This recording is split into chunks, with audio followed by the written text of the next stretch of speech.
Assalamualaikum warahmatullahi wabarakatuh. Perkenalkan, nama saya Septian Muhammad Fauzi dari jurusan Sistem Informasi. Di video kali ini saya akan menjawab tugas 2 pada mata kuliah Enterprise Resource Planning. Pada tugas 2 kali ini adalah rangkuman materi pertemuan 9-15. Pertemuan 9, Marketing Information System and Sales Order Process. Sales Process yang pertama, Sales Quotation and Order, yaitu sales quotation penawaran harga kepada customer, sales order pesanan penjualan dari customer. Yang kedua, order filling, yaitu packing list dan shipping label dicetak pada departemen sales dan diberikan kepada bagian warehouse untuk dilakukan picking, packing, and delivery. Yang ketiga, accounting in invoicing. Data dari sales order akan menjadi dasar untuk pembuatan invoice. Kadang-kadang koreksi terhadap invoice diperlukan terkait dengan partial shipment atau perubahan lainnya terkait dengan perubahan pada sales order. Yang keempat, payment and returns. Customer yang membayar di bawah 10 hari mendapat diskon 2%.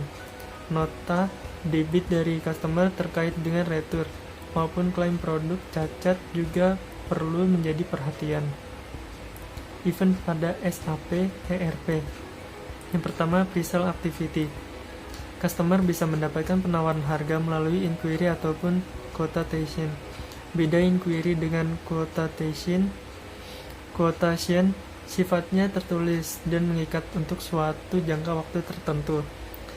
Inquiry sekedar penawaran harga dan tidak ada ikatan. Aktivitas pre-sale juga meliputi kegiatan marketing seperti menghubungi customer melalui telepon, kunjungan, dan surat menyurat. Yang kedua, sales order processing adalah serangkaian aktivitas yang dilakukan untuk pencatatan sales order. Pada sales order tercatat item yang dipesan, harga jual, dan kuantitas. Yang tiga, inventory resourcing. Ketika pencatatan order, sistem memeriksa kecatatan persediaan dan catatan perencanaan produksi apakah material tersedia dan dapat dikirim pada tanggal yang diinginkan oleh konsumen. Yang keempat, delivery. Melakukan picking, packing, dan pengiriman order.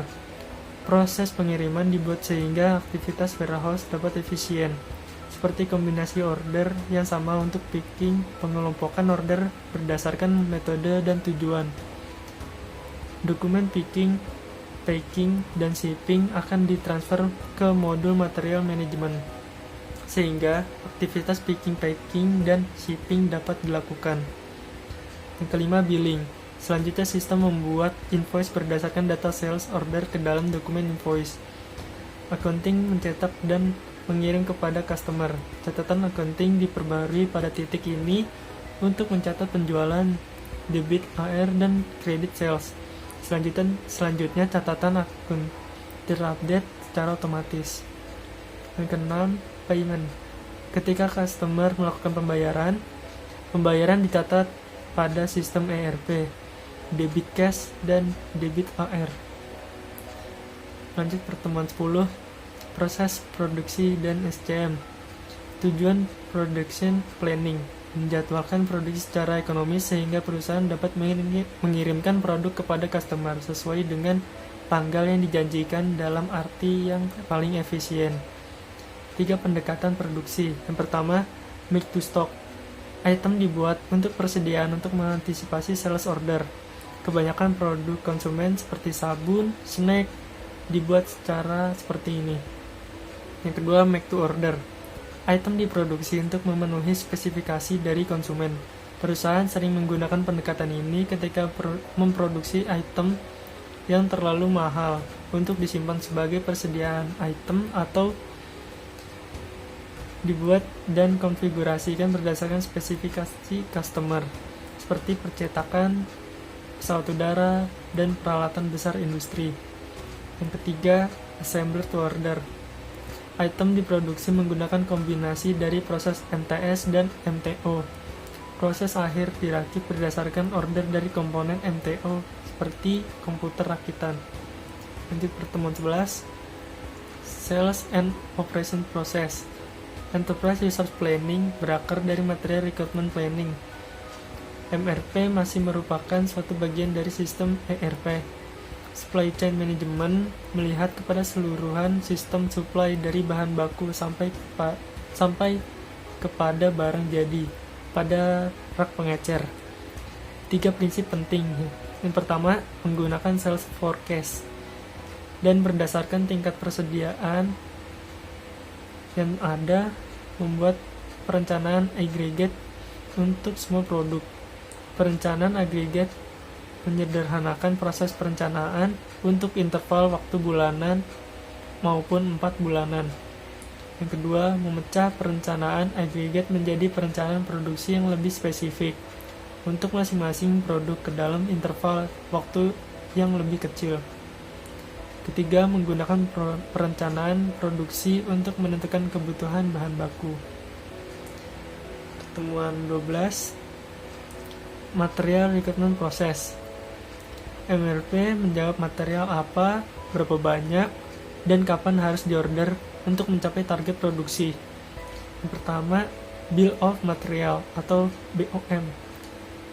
BOM digunakan untuk menghitung berapa banyak masing-masing raw material yang diperlukan untuk memproduksi suatu produk jadi. Kedua, lead time. BOM digunakan untuk menghitung berapa banyak dari masing-masing material yang diperlukan untuk memproduksi suatu finish produk. Tentukan waktu dan kuantitas dari PO membutuhkan informasi lead times dan lot sizing. Lot sizing adalah proses menentukan produksi atau kuantitas order. Dalam banyak kasus, lot sizing pembelian dibatasi oleh packaging dan transportasi. Pertemuan 13, Detail Schedule. Detail schedule digunakan untuk menentukan sumber daya dan tanggal atau waktu untuk melakukan operasi dengan mempertimbangkan ketersediaan sumber daya dan produk. Detail schedule adalah proses yang rumit. Detail schedule untuk semua order dihitung berdasarkan routing file, load sizing, dan work center file. Aktivitas yang pertama, scheduling, di mana melepas dispatching operasi kepada sumber daya pada suatu tanggal atau waktu tertentu. Kedua, rescheduling, di mana mengirim operasi yang sudah terjadwal kepada tanggal atau waktu atau sumber daya yang berbeda. Yang ketiga, deallocating adalah mengeluarkan operasi terjadwal dari jadwal sumber daya. Scheduling sering terkait dengan balance antara pertama, long production run, di mana mengurangi kehilangan kepastian akibat setup peralatan dan mesin. Yang kedua, short production run, di mana menghasilkan tingkat persediaan yang rendah. Lanjut ke pertemuan 14, accounting process. Aktivitas akuntan ini umumnya dapat diklasifikasikan sebagai yang pertama, akuntansi keuangan, yaitu mendokumentasikan semua transaksi pada perusahaan yang mana memiliki pengaruh pada keuangan perusahaan dan menggunakan dokumentasi transaksi tersebut untuk membuat laporan bagi investor maupun pihak luar.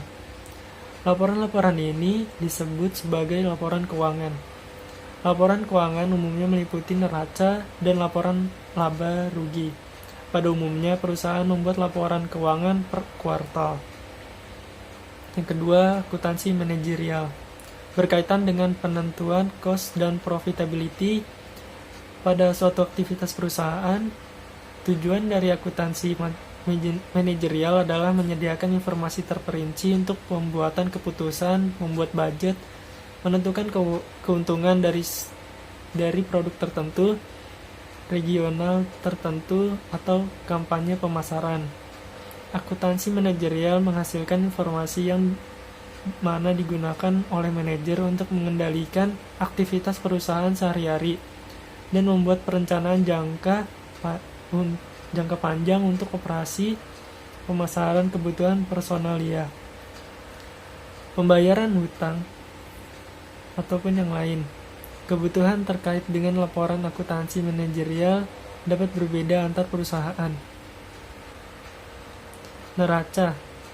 Neraca adalah ringkasan dari saldo perkiraan seperti kas, piutang dagang, persediaan bahan baku dan bahan jadi, harta tetap, hutang dagang, bank, dan kreditor, serta modal yang ditanam oleh investor. Laba rugi. Laporan laba dan rugi menunjukkan pendapatan dan biaya dan laba atau rugi untuk suatu periode waktu, biasanya per kuartal. Juga merupakan informasi penting bagi manajer yang bertugas pada operasi sehari-hari. Pertemuan 15. Human Resource Process. Fungsi dari HR. Yang pertama, menarik, memilih, dan merekrut karyawan baru menggunakan informasi dari lamaran, referensi, dan interview. Yang kedua, mengkomunikasikan informasi terkait dengan posisi baru dan merekrut melalui organisasi. Yang ketiga, memastikan karyawan memiliki pendidikan sesuai dan sertifikasi untuk mengerjakan tugas mereka. Yang keempat, menangani masalah terkait dengan perilaku karyawan. Yang kelima, memastikan karyawan mengerti tanggung jawab terkait dengan pekerjaan mereka. Time management. Pertama, waktu kerja diperlukan untuk perhitungan upah karyawan yang dibayar per jam maupun untuk perhitungan lembur. 2. Data terkait dengan waktu kerja juga dibutuhkan terkait dengan akuntansi biaya untuk mencatat waktu kerja karyawan kepada objek biaya. Yang ketiga, pencatatan waktu